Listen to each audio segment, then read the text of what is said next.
Et quelquefois, nous avons l'impression que nous sommes limités et bloqués à certains niveaux de notre vie.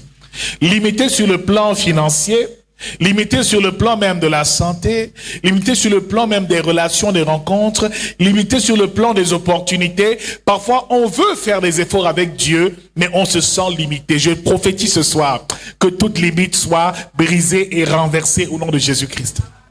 Nous avons découvert que les limites sont comme des frontières établies par l'ennemi pour nous empêcher d'avancer. C'est comme si nous évoluions et nous sommes dans une cage, dans une prison. Frère, la limite a pour but principal de nous empêcher d'avancer et d'entrer dans notre bénédiction, dans notre héritage.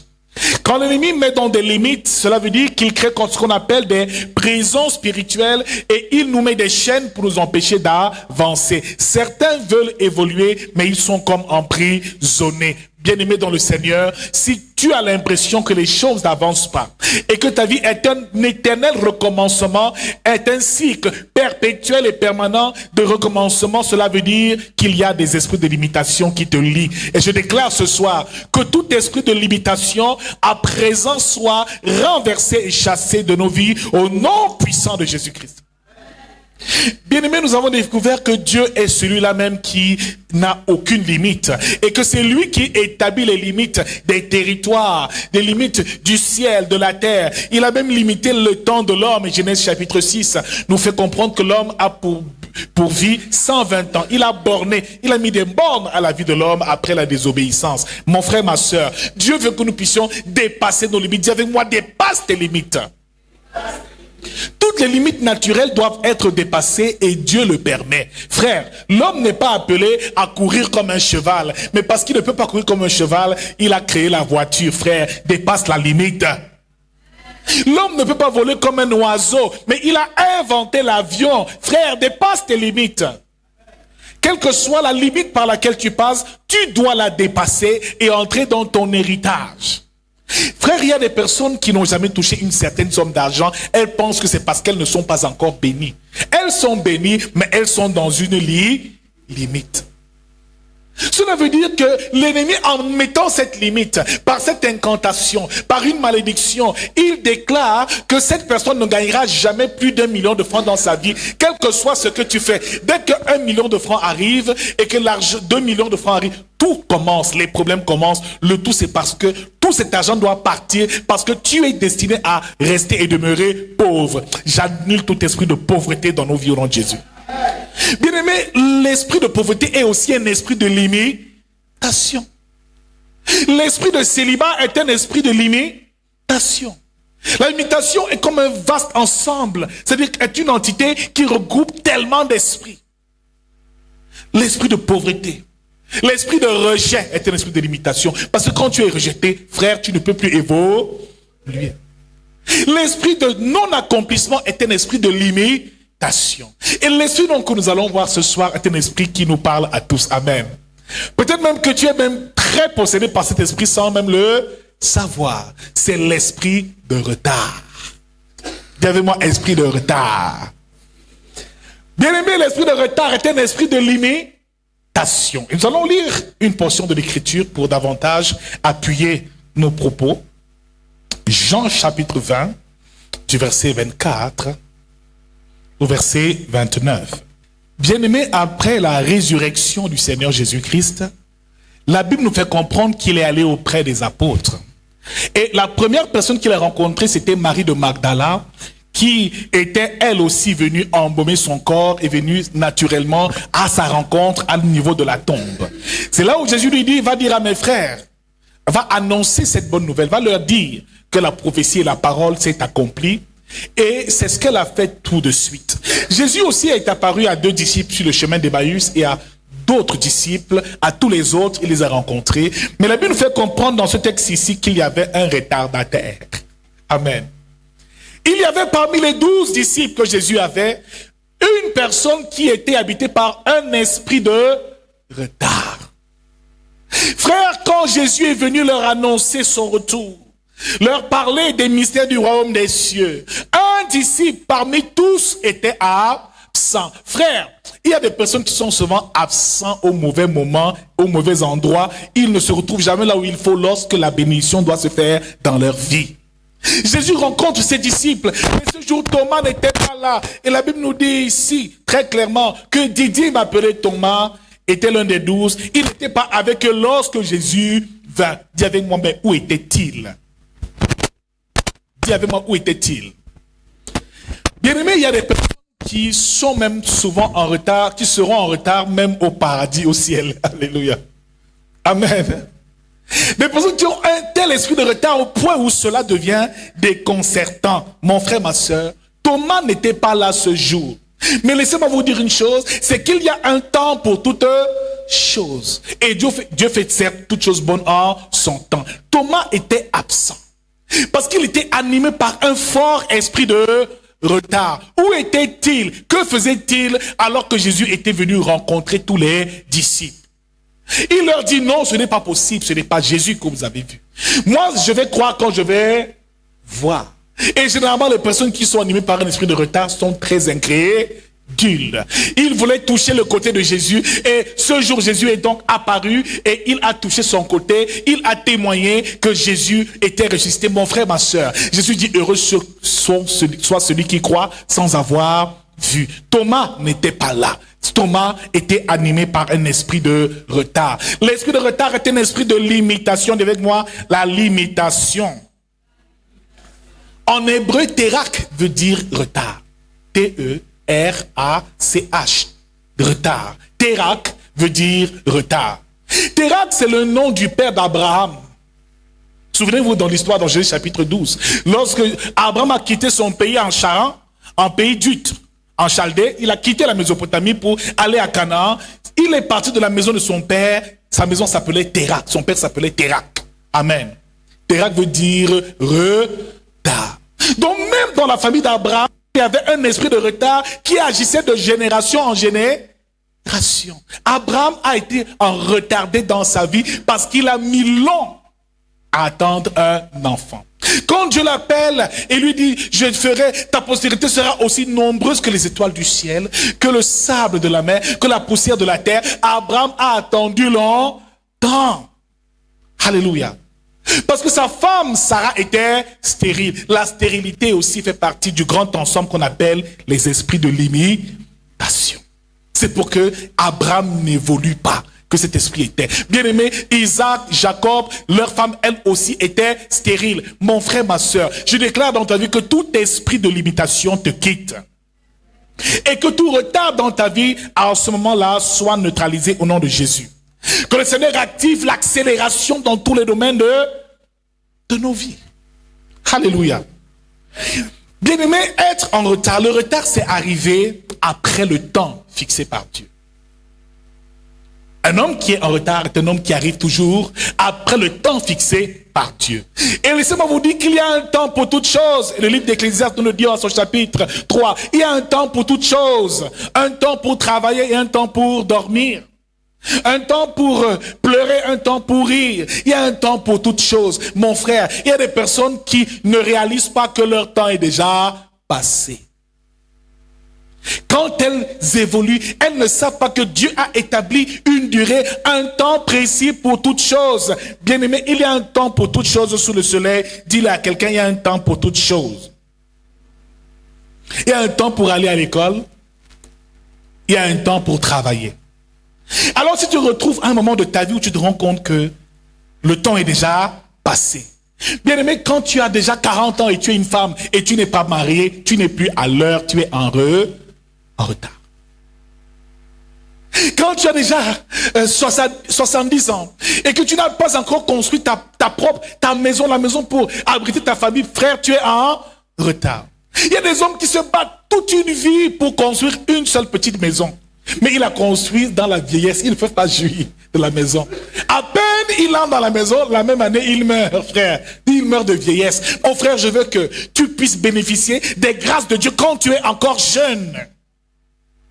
Donc l'esprit de retard s'arrange à ce que tu n'obtiennes pas et tu ne jouisses pas des bénédictions prévues pour toi par l'Éternel dans les temps convenables, dans le temps prévu par Dieu. L'ennemi ne peut pas empêcher la bénédiction de l'Éternel dans ta vie, mais il peut la retarder par des stratagèmes et par des manœuvres, et notamment en envoyant un esprit de retard. En retard pour ton mariage. En retard quand tu dois obtenir ton diplôme.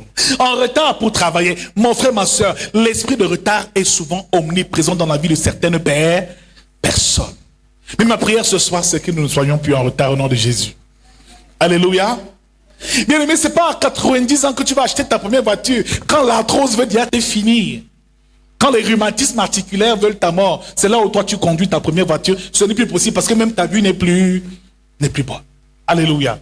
Donc c'est dans la jeunesse qu'il va pouvoir apprendre à jouer des choses, mais l'ennemi, quelquefois, il nous retarde. Je ne sais pas quel domaine de ta vie est retardé. Si tu te rends compte que les choses n'avancent pas, ça veut dire qu'il y a un esprit de limitation. Il faut l'identifier et le chasser au nom de Jésus-Christ. Alléluia. Bien-aimé, le problème, c'est que beaucoup de chrétiens pensent que la patience, certes, est une vertu. Il dit, si la prophétie tarde, Habakkuk le dit, tarde, attends là, elle court à son terme et ça s'accomplira certainement. Frère, c'est une vertu d'attendre, mais il y a un temps où tu attends pour rien. Peut-être même le temps de ta grâce est déjà pas passé. Amen. Donc, essaie de faire ton introspection et de réaliser, est-ce que je suis encore dans les temps? Pose la question à ton voisin, est-ce que tu es encore dans les temps? Bien-aimé dans le Seigneur, est-ce qu'Abraham et Sarah étaient encore dans le temps? C'est la question qu'il va falloir se poser. Et une question qui est très importante. Est-ce qu'ils étaient encore dans le temps? Parce que frère, cela commençait à prendre un certain temps. C'est-à-dire c'est dans la vieillesse qu'enfin ils ont eu leur... Quel a été le problème d'Abraham et de Sarah? Pourquoi ils ont attendu aussi longtemps? Ma prière, c'est qu'on n'attende pas longtemps pour vivre certaines choses. Alléluia. Je déclare que tu voyageras et tu feras le tour du monde dans le temps favorable. Amen. Dans Marc chapitre 11, la Bible déclare à partir du verset 12 que Jésus s'est approché d'un figuier. Et il a vu ce figuier avec des feuilles et il a pensé qu'il y avait déjà des figues. Il est venu, mais malheureusement le figuier n'avait aucune figue. Jésus a été dans une colère verte. Mais la Bible déclare que ce n'était même pas encore la saison des figues. Mais Jésus a dit que plus jamais personne ne mange de ton fruit. Jésus a maudit ce figuier. Pourquoi Jésus a-t-il fait une telle chose? Alléluia. Bien aimé, le figuier était apparemment dans son temps et dans sa saison. Amen. Mais dans cette parabole et dans cette histoire, Dieu veut nous enseigner une chose. C'est que le figuier représente les enfants de Dieu. Tout chrétien doit produire du fruit en toute saison. Alléluia. Il va produire du fruit en toute saison. Alléluia. Et laissez-moi vous dire que ce figuier avait raison. S'il lui demandait, mais pourquoi est-ce que tu n'as pas de figues? Le figuier allait répondre, ce n'est pas la saison. Tant que tu as encore, frère, dans ta bouche, des raisons de justifier ton échec, tu demeureras dans la limitation. Alléluia. L'esprit de limitation aime bien avoir des raisons. Je ne suis pas marié parce que ma mère même n'était pas mariée. Dans ma famille, on est comme ça. Tant que tu justifies encore la situation, tant que tu trouves encore des raisons à ton échec, mon frère, tu resteras dans les chaînes de la limitation. On te pose la question, pourquoi tu ne travailles pas? Ah, le travail est trop dur. Mais laisse-moi te dire que d'autres trouvent du travail dans des conditions plus difficiles que toi. Il n'y a aucune raison. L'esprit de limitation ne l'accepte pas. Rejette-le et dis que quoi qu'il arrive, je travaillerai, je voyagerai, j'accomplirai des exploits. Il n'y a aucune limite dans ma vie. Pourquoi, ma soeur, tu n'es pas encore mariée? Oh, vraiment, je ne sais pas. Tous les hommes sont des menteurs. Tant que dans ta tête, tu intègres ce système de pensée, l'esprit de limitation restera assis et ne pourra jamais te laisser. Je ne veux trouver aucune raison. Ce figuier devait trouver une raison, oui, c'est pas la saison. Mais pour Dieu, il n'y a pas de question, c'est pas la saison. C'est toujours la bonne saison pour toi, enfant de Dieu, de produire du fruit en abondance dans ta vie au nom de Jésus-Christ. Et Jésus a maudit ce figuier devant tous ces hommes. Alléluia. Frère, ici, Thomas n'était pas là parce que l'esprit de retard l'avait saisi. Alléluia. Dans Jean chapitre 5, à partir du verset 1 à la piscine de Bethesda, il y avait là un malade qui était malade depuis 38 ans. Cet homme aussi était en retard dans sa délivrance.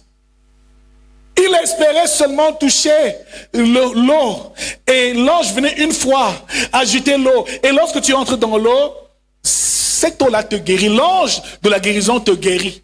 Mais cet homme-là, depuis 38 ans, espère qu'une personne va le porter et le jeter dans l'eau. Mais à chaque fois qu'il veut s'approcher, quelqu'un est déjà entré dans l'eau. Cette personne avait un esprit de retard. Au point où Jésus lui dit, qu'est-ce que tu veux que je fasse pour toi? Veux-tu être guéri? Que veux-tu que je fasse pour toi? Il dit, vraiment, je suis ici depuis les gens ne veulent pas me porter. Bien-aimé dans le Seigneur, ne compte pas trop sur les gens. Alléluia.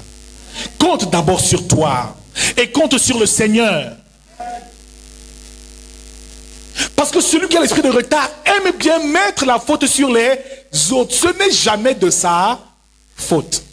Si je vis cette situation, c'est parce que c'est l'autre qui m'a fait. Les sorciers m'ont bloqué. Mes oncles sont des sorciers. Et tant que tu penses ainsi, l'esprit de retard ne peut que s'asseoir et te lier. Je déclare que tout esprit qui te limite et qui te garde en retard dans les projets de l'Éternel soit chassé ce soir au nom de Jésus. Alléluia. Pourquoi est-ce que Abraham a attendu aussi longtemps? Amen. Pourquoi est-ce que ce retard s'est effectué dans la vie d'Abraham et de Sarah? Frère, l'une des causes pour lesquelles ils ont attendu Isaac longtemps, c'est parce qu'ils sont tombés dans la désobéissance.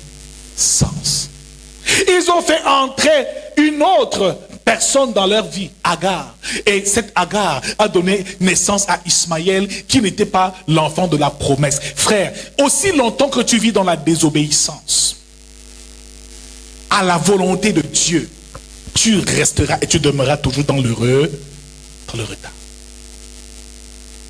Cherche à obéir à Dieu. Quand Dieu dit une chose, il faut simplement obéir. Marche dans la vérité, marche dans la sincérité, marche loin des chemins du péché, mon frère. Tout acte de désobéissance produit une chose, le retard dans ta propre vie. Ma soeur, si tu veux trouver un mari, libère Paul, Pierre, Jean, Jacques et tous ces hommes-là. Dis-leur, moi, mon corps est le temps du Saint-Esprit, j'attends mon mari. Alors tu as 3 copains et tu dis, Seigneur, montre-moi mon mari, c'est impossible. Frère, la chose qui nous retarde souvent, c'est la désobéissance. Tu sors avec un homme marié depuis des années, il a une femme, des enfants et tout ça, et tu es là, tu dis que non, vraiment, j'espère qu'il va quitter sa femme. C'est de la sorcellerie, c'est des histoires. Et puis tu es là, il te nourrit de rêves, il te nourrit de tellement de choses. Tu espères, le temps ne fait que pas, il te pompe un enfant, il pompe le deuxième, il pompe le troisième, c'est au 5e que tu dis, hey, le type s'il m'a trompé, il ne m'a jamais épousé. Bien aimé, parfois l'esprit de retard, l'une des manœuvres de l'ennemi, c'est d'envoyer des mauvaises personnes dans ta vie pour te faire être en retard dans l'accomplissement des projets de Dieu. Donc il y a des personnes mandatées depuis le monde des ténèbres pour te mettre en retard. Je déclare au nom de Jésus que toute mauvaise rencontre dans ta vie soit chassée au nom de Jésus-Christ. Que toute personne qui vient là pour te mettre en retard, te perdre tes années. Mon frère, le temps a de la valeur. Ma soeur, que personne ne te perde ton temps. Tu n'as pas besoin d'attendre 10 ans pour qu'on t'épouse. Quand un homme veut t'épouser, moi j'avais le feu aux fesses, alléluia. Non, moi-même je fais mon propre thé. Quand j'ai rencontré la perle rare, alléluia. Amen. J'ai dit que non, l'année s'il est finie. La même année, 6 mois après, j'ai épousé. Non! Seigneur béni, moi je ne peux plus supporter, le feu me brûle, alléluia. J'ai trouvé l'os de main, la chair de ma. Quel genre de diplôme tu veux avoir? Une personne a chanté ça. Tu veux que la femme te prouve quoi avant que tu ne l'épouses? Tu veux qu'elle te fasse d'abord 10 enfants pour savoir qu'elle est féconde? Amen. Ma soeur, à partir de si tu es avec un homme qui te perd du temps, aujourd'hui là, esprit de limitation, je te chasse. Dès aujourd'hui là, c'est terre. Tu dois être une femme mariée, c'est quoi? Qu'est-ce qu'il y a? Mais tu es belle, tu as tout pour réussir. Mais qu'est-ce qu'il a à te perdre du temps? C'est l'œuvre de l'ennemi. Et le diable l'a placé sur ton chemin et sur ta route pour te perdre du temps et te faire perdre ta fraîcheur et ta jeunesse. Amen. Le jour où tu vas te réveiller et tu vas regarder dans le miroir les rites. Une vergeture qui part du cheveu aux orteils, tu vas dire, Seigneur, ce ne sont que les restes maintenant. Profite encore du temps présent et réveille-toi. Réveille-toi, réveille-toi au nom de Jésus-Christ. Alléluia. Bien aimé, un autre, dans Genèse chapitre 29, a perdu beaucoup de temps. Jacob, le fils d'Isaac, a perdu beaucoup de temps. Alléluia. On parle d'Abraham, Isaac et Jacob. Pour dire à quel point il y avait un esprit fort de retard dans cette famille. Jacob va chez Laban, son oncle. Et là-bas, il tombe amoureux de ses filles, d'une femme qu'on appelle Rachel. Et la Bible nous fait comprendre que son père, Laban, lui dit, travaille pour moi pendant cette année et tu auras ma fille Rachel. Il travaille d'arrache-pied pendant 7 ans pour cet homme. Et au moment où il vient lui demander enfin, donne-moi ma femme. Qu'est-ce qui se passe? Laban lui présente sa fille Léa, qui est la grande sœur de Rachel. Que dans notre coutume, tu ne peux pas épouser la petite sœur avant d'avoir épousé la grande sœur. La grande sœur va d'abord en mariage avant la petite sœur. Mon frère, c'était là encore une cause du retard dans la vie de Jacob. Maintenant, pour avoir la Rachel qu'il aime, il a dû travailler 7 ans de plus. 14 ans dans la vie d'un homme, c'est beaucoup. Mon frère, ne laisse personne te perdre du temps. Ton temps a de la valeur. Les gens d'amis qui viennent te raconter des histoires. Moi, je ne veux pas que tu viennes me raconter des histoires. Viens me parler du royaume de Dieu, de comment faire évoluer mon business. C'est ça qui m'intéresse. Mon frère, rachète le temps. Cultive-toi. Va dans des librairies. Étudie l'entrepreneuriat. Va à des conférences, des séminaires. Rachète le temps si tu ressens qu'en toi-même, tu en as perdu assez. Je dis avec moi, ce soir, assez, c'est assez. On a perdu trop de temps. Réveillons-nous.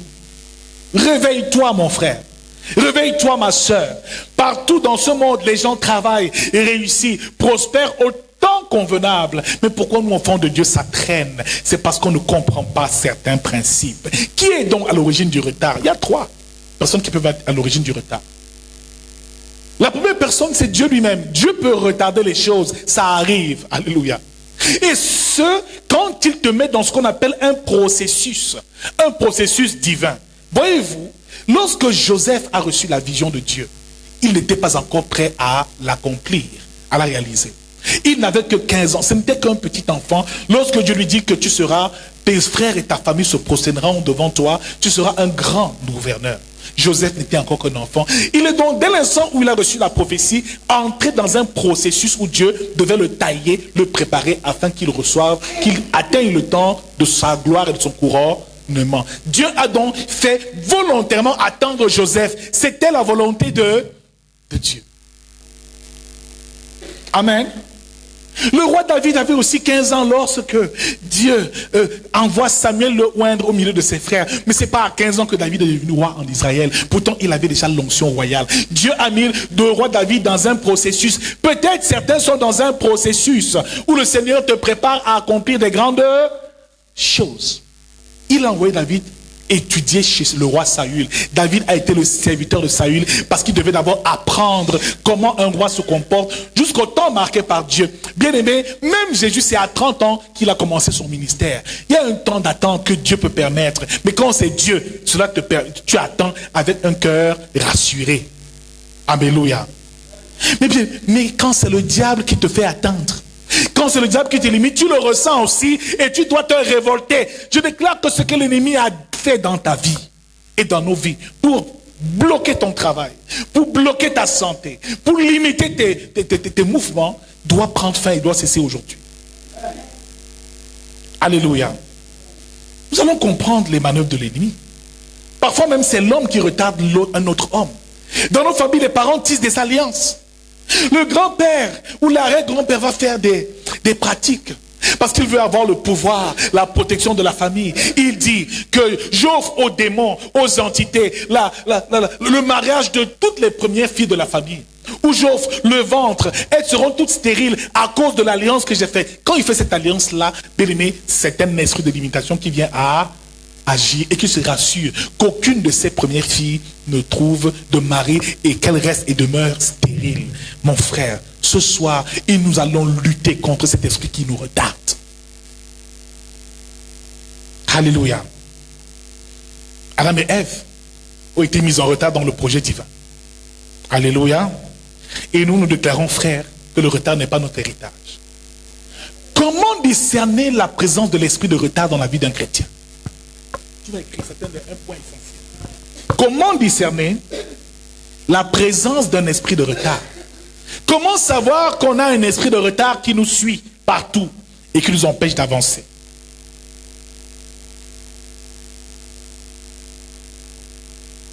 Alléluia. Comment savoir que l'esprit de retard est en train de travailler? Le premier signe de l'esprit de retard, numéro 1, c'est le manque de ponctualité.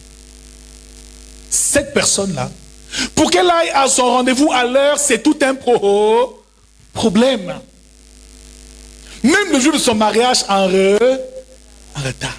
À l'église, en retard. À la réunion familiale, c'est toujours elle qu'on attend. Lorsqu'il y a une réunion d'entreprise, il est toujours le dernier à entrer, toujours en train de dire, excusez-moi, pardon, excusez-moi, j'ai eu un petit problème. Amen. Frère, quand tu réalises que venir en retard est devenu pour toi un mode de vie, une façon de fonctionner, cela veut dire qu'il y a un esprit de retard qui agit et qui travaille en toi. Je déclare que dans cette église et autour de nous, dans nos vies au quotidien, cet esprit de retard soit chassé et que nous soyons ponctuels au nom de Jésus. Que nous soyons ponctuels. C'est très important, la ponctualité. Numéro 2, deuxième signe de l'esprit de retard dans une personne. Le manque de discipline. Celui qui a l'esprit de retard n'est pas discipliné. Il est désordonné dans ce qu'on appelle la gestion de son temps. Frère, alors qu'il a une interrogation demain, il est en train de jouer aux jeux vidéo et il s'est oublié. On va puiser de l'eau dehors. Elle va puiser de l'eau. Elle se retrouve en train de faire des commentaires pendant 2 heures. Elle dit vraiment, je n'ai pas vu le temps passer. Ça arrive à qui ici, pardon? Si ça t'arrive, nous allons aussi prier pour toi au nom de Jésus. Tu dis, mon fils, va me chercher l'eau à la cuisine. Il va y dire comme maman. Mais vas-y alors. Il dit, ok, il va arriver à la cuisine. Il trouve autre chose. Il trouve un autre travail à faire. Et parfois, il prend même l'eau. Et il va finalement déposer l'eau sur la véranda et il va se coucher. Tu dis, mais je t'ai envoyé chercher l'eau. Maman, j'avais oublié le retard. Tellement au nom de Jésus que l'esprit de retard nous quitte. Celui qui est animé par un esprit de retard n'a pas de discipline. Même quand c'est important pour lui, il sait que l'alcool n'est pas bien. Mais quand il voit une bouteille de bière, il ne peut pas s'en passer. C'est mauvais pour ta santé. Cesse de faire cela. Le médecin a parlé, arrête de fumer. C'est pas possible d'arrêter. C'est trop fort. L'esprit de retard travaille. Il manque de discipline et il cède vite aux distractions. Des petites choses l'emportent. Il commence la prière, quelque temps après, il est sur Facebook. Tu ne sais pas comment il a fait pour quitter de la Bible à Facebook. Frère, il est distrait par tellement de choses. Si ça t'arrive, ça veut dire qu'il y a un esprit qui travaille derrière. Qui ne veut pas que tu entres dans ton héritage. Qui ne veut pas que tu te cultives. Qui ne veut pas que tu étudies. Qui ne veut pas que tu avances. Frère, les élèves qui sont trop distraits à l'école ne réussissent pas. Mais c'est l'esprit de retard qui vient peut-être de leur famille. De génération en génération. Amen. Pendant qu'il faut étudier, il regarde un film longtemps. Quelqu'un qui a un esprit de retard ne peut pas supporter de lire même sa Bible pendant 30 minutes. Il va s'endormir. Mais devant un match de foot, il va chanter, il va danser, il sera content. Quand il y a la nourriture, il mange, il est heureux, il aime perdre le temps dans les faux commentaires et les faux divers. Moi, je n'aime pas des gens qui me perdent mon temps. Je ne me perds pas du temps. Le temps a de la valeur. Et même dans les pays anglo-saxons, on dit time is money. Pendant que toi, tu es en train de perdre le temps dans les faux commentaires avec les copines, laisse-moi te dire qu'il y a aux États-Unis un enfant de 15 ans qui est devenu millionnaire. Le monde va vite. Alors rachetons le temps. Et rachetons le temps au nom de Jésus-Christ. Troisième signe d'une personne avec l'esprit de retard, la paresse. Cette personne ne travaille pas. Ni intellectuellement, ni physiquement, cette personne est totalement limitée par les liens de la paresse. Alléluia. Va acheter le pain à la boutique. Oui, maman, je pars. Eh, maman, tu vois la personne est nonchalante. Quand tu commissionnes même un enfant qui est nonchalant comme ça veut dire qu'il y a un esprit de retard qui travaille. J'annule cela dans nos vies, dans nos familles, dans la vie de nos enfants au nom de Jésus-Christ. Alléluia. Quand un frère a un esprit de retard, il est paresseux. Il n'est jamais engagé à l'œuvre de Dieu. Il est assis là. Et quand on termine, on dit on est fort, on ira à l'évangélisation. On dit oui, amen, amen. Le frère le matin, il est lourd. Il ne peut même pas se lever pour venir.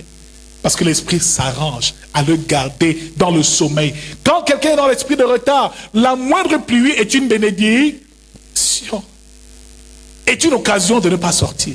Frère, le jour de lèvres, lorsqu'on dit que c'est férié, c'est la fête à la maison. Alléluia. Frère, que l'esprit de retard nous laisse au nom de Jésus. Quatrième signe de l'esprit de retard dans la vie d'une personne. La procrastination. Qui écrit la procrastination. Quelqu'un qui procrastine est une personne qui renvoie toujours à demain les choses qu'elle peut faire maintenant. Non, demain je vais faire ceci. Il procrastine. Demain, non. Pardon, j'aurais pu aller au marché aujourd'hui, non. Mieux, c'est mieux demain, non. Et demain, ouais, même après demain, on peut toujours faire renvoyer à demain. Frère, c'est maintenant qu'il faut réussir. C'est maintenant qu'il faut investir. C'est maintenant qu'il faut accomplir des choses. N'attends pas demain, car celui qui renvoie à demain trouve malheur en chemin. Cinquièmement, une personne qui a l'esprit de retard est une personne qui est constamment dans des situations difficiles et inattendues. C'est le jour où on l'attend pour lui donner son premier salaire qu'il casse le pied dans un accident. Tu ne sais pas ce qui s'est passé. C'est le jour où il se lève, oh non, aujourd'hui j'irai à l'église. Quand il veut repasser son habit, l'habit brûle. Il ne sait plus quoi porter. Il a toujours des situations terribles. Parce que l'ennemi s'arrange à créer des événements pour l'empêcher d'être là où il doit recevoir sa bénédiction. Bien aimé, beaucoup ont perdu leur grâce parce qu'ils n'ont pas été au bon endroit, au bon moment. Frère, ça c'est l'esprit de retard. La stratégie principale du diable et la première arme que l'ennemi utilise pour nous mettre en retard. Tu vas écrire numéro 1, les cordes, les liens. Beaucoup de personnes marchent, mais elles sont liées. Dans Marc chapitre 11 au verset 4, Jésus devait faire son entrée à Jérusalem. Mais il dit aux disciples d'aller détacher l'ânon. Il y a un ânon qui est attaché. D'aller détacher l'ânon et de l'emmener promptement afin qu'il monte sur l'ânon pour faire son entrée à Jérusalem. Frère, le symbole de l'ânon qui est attaché, c'est le symbole des enfants de Dieu qui sont attachés en attendant le jour de leur bénédiction. Frère, l'ennemi dans le spirituel utilise les liens, les chaînes pour lier la destinée des enfants de Dieu. Je déclare que cette corde qui te lie soit coupée ce soir au nom de Jésus-Christ. Tu ne la vois pas, c'est une corde invisible. Cette corde, il te la met autour du cou et lorsque tu veux avancer, ils savent jusqu'où tu as ta limite. Il te rend comme une chèvre. Elle peut brouter partout. Lorsqu'elle veut aller de l'autre côté, elle sent qu'il y a une limite. Tu peux pas aller à plus de 1 million de francs. 2 millions de francs, 10 millions de francs. Je déclare que quand cette corde sera coupée, tu atteindras l'abondance au nom de Jésus-Christ.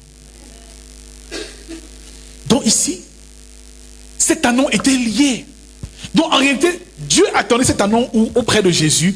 Certains chrétiens ne sont pas là où ils doivent être. C'est comme si d'autres personnes vivent la vie que tu dois vivre. Des personnes qui ont du potentiel. Mais quand on regarde leur vie est un calvaire, est un échec, est une misère. Donc frère, c'est l'esprit de retard. Lazare, c'était la même chose. Dans Jean chapitre 11. Quand Lazare sort de la tombe, Jésus dit quoi? Déliez-le et laissez-le aller. Parce que Lazare est mort, son temps n'était pas encore arrivé. Certains meurent, le temps n'est pas encore arrivé. Bien-aimés dans le Seigneur, l'esprit de retard travaille tellement et nous empêche d'accomplir l'œuvre de Dieu. Une autre stratégie, l'esprit de retard nous fait manquer les opportunités. empêche qu'on puisse saisir les véritables opportunités de nos vies. Frère, il se rassure à ce que tu ne rencontres jamais la personne qui va réellement t'aider et changer ta vie. Je déclare au nom de Jésus-Christ qu'il y a quelqu'un qui porte en lui la grâce pour ta destinée. Et tu dois la rencontrer, cette personne, qui va t'introduire auprès des rois, qui va t'introduire auprès des grands chefs d'entreprise, qui va te prendre et qui va te bénir, comme Joseph l'a été auprès de Pharaon. Quelqu'un l'a introduit. Donc il y a malheureusement des personnes qui ont du talent, mais qui n'ont malheureusement pas d'opportunité. L'esprit de retard empêche les opportunités. L'esprit de limitation en général empêche que tu rencontres les bonnes personnes. Frère, certaines personnes meurent parce qu'ils n'ont pas trouvé le bon chirurgien. Certaines meurent parce qu'ils n'ont pas trouvé le bon médicament, le bon traitement pour leur maladie.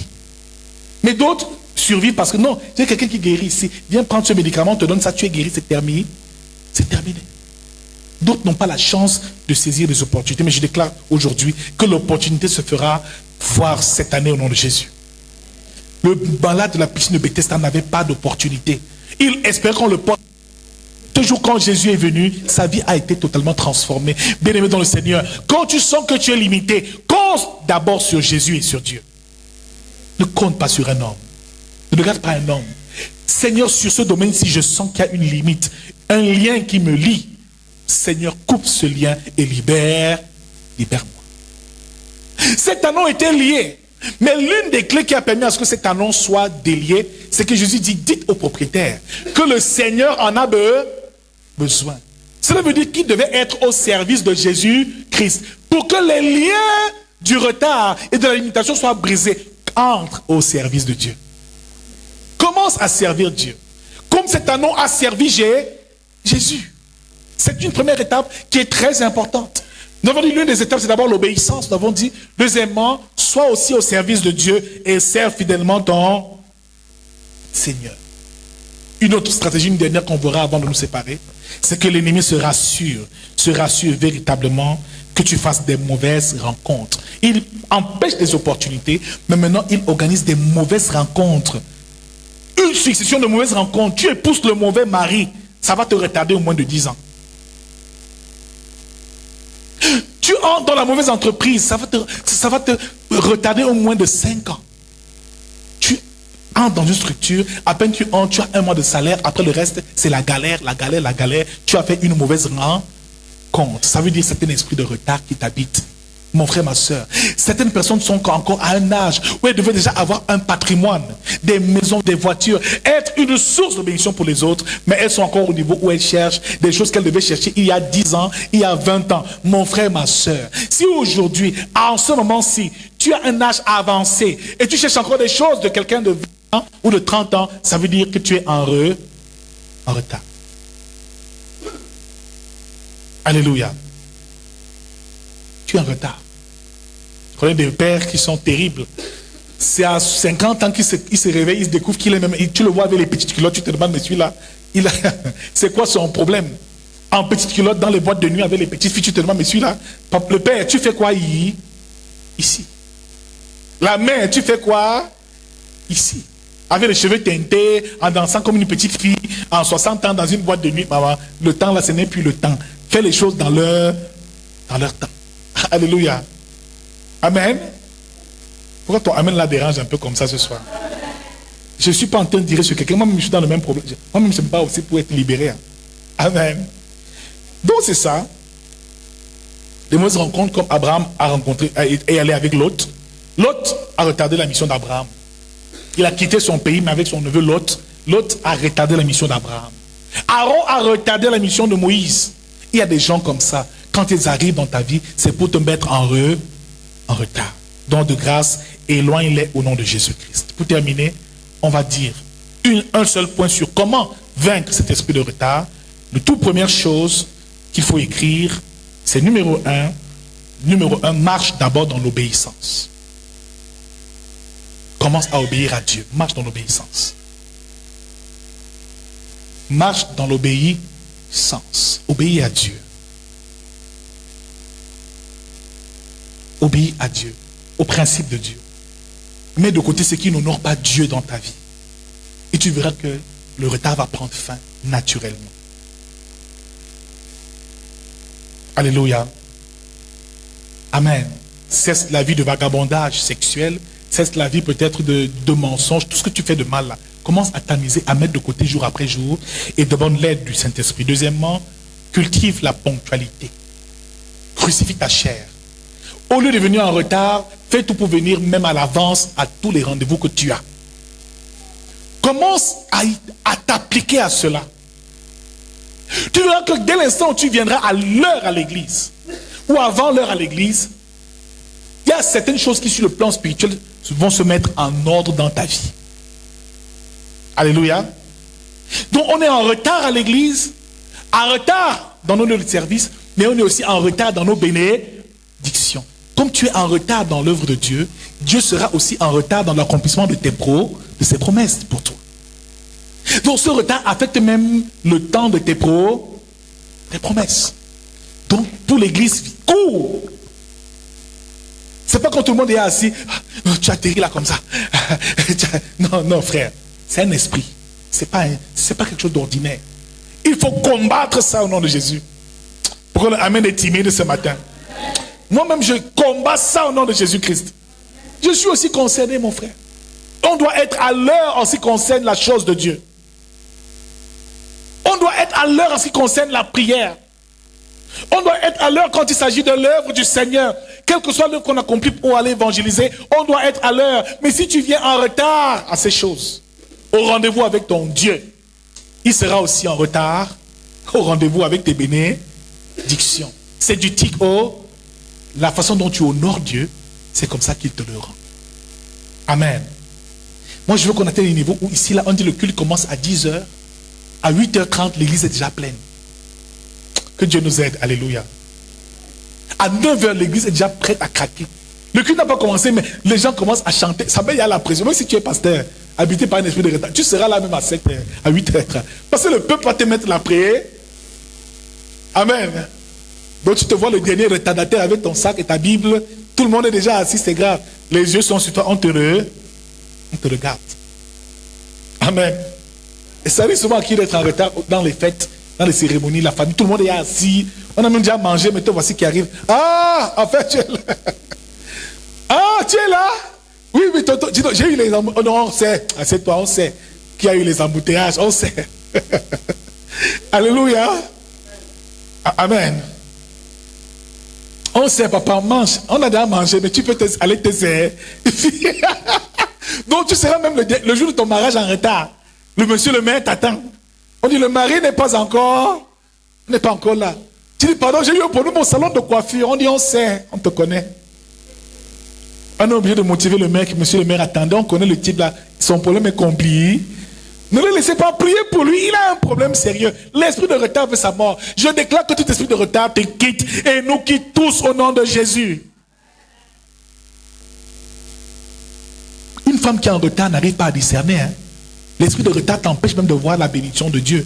Le mari vient, tu ne le reconnais pas, tu n'as pas de discernement. Alléluia.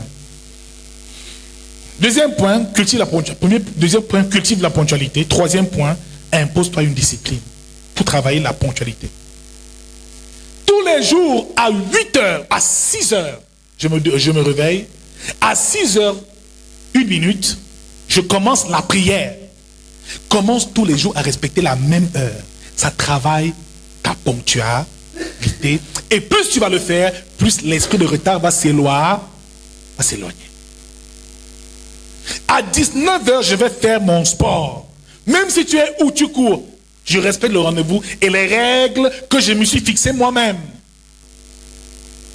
Ah non. Oh, comme je suis dehors là, bientôt 19h arrive. Ah, j'ai raté mon sport aujourd'hui. Non. Respecte simplement la discipline que tu te seras fixée. C'est comme ça qu'on chasse l'esprit de retard. Au fur et à mesure, il va s'éloigner de toi. Plus tu vas te discipliner, quitter et sortir de ta zone de confort. Fais parfois ce qui te fait mal et qui te produira du bien et des bienfaits à l'avenir. Amen. Bien aimé, c'est pas facile de se lever à 5h pour aller faire le sport le matin. Est-ce que c'est facile? Lève la main, est-ce que c'est facile? C'est pas facile. 5h, il fait froid encore. La nuit n'est même pas encore terminée. Le sommeil est C'est là où tu décides que mon ami, je vais faire mon footing. Aujourd'hui, là, by power, by force, malgré le froid, avec le sommeil aux yeux, je vais aller courir. Amen. Impose-toi une discipline. Tous les samedis matins, je viens à l'église, je fais le ménage. Non, le corps n'aime pas faire le ménage. Pourquoi? Samedi, il y avait le culte vendredi, je viens samedi faire quoi? Le matin, je peux faire ma grasse matinée, prendre mon bon petit déjeuner, mais je viens, je me mets je me discipline. Chaque vendredi, il y a prière. Ce jour-là, je suis dans le jeûne jusqu'à la fin du culte. Je m'impose cette discipline. Plus tu t'imposes la discipline, plus l'esprit de retard s'éloigne de toi. Alléluia. Dernier point, avant-dernier point, sépare-toi des personnes toxiques, des mauvaises relations qui ne te servent pas à grand-chose. Les amis de Facebook, d'Instagram, de WhatsApp, qui te perdent beaucoup de temps. Il y en a qui ne font que ça. Les faux commentaires, les fausses choses qu'on voit sur les réseaux sociaux, ça ne sert à rien. Et dernier point qu'on va voir ce soir, rachète le temps. La Bible nous demande de racheter le temps. Donc mon frère, ma soeur, rachète le temps en essayant de le rentabiliser au maximum. Si tu n'as pas fait de longues études, je t'en prie, va t'inscrire dans une bibliothèque. Suis des conférences. Fais des petites formations en informatique. Rachète le temps. Trouve des voies et moyens de combler les lacunes naturelles que tu as. Et tu verras que tu entreras dans ton héritage au nom de Jésus.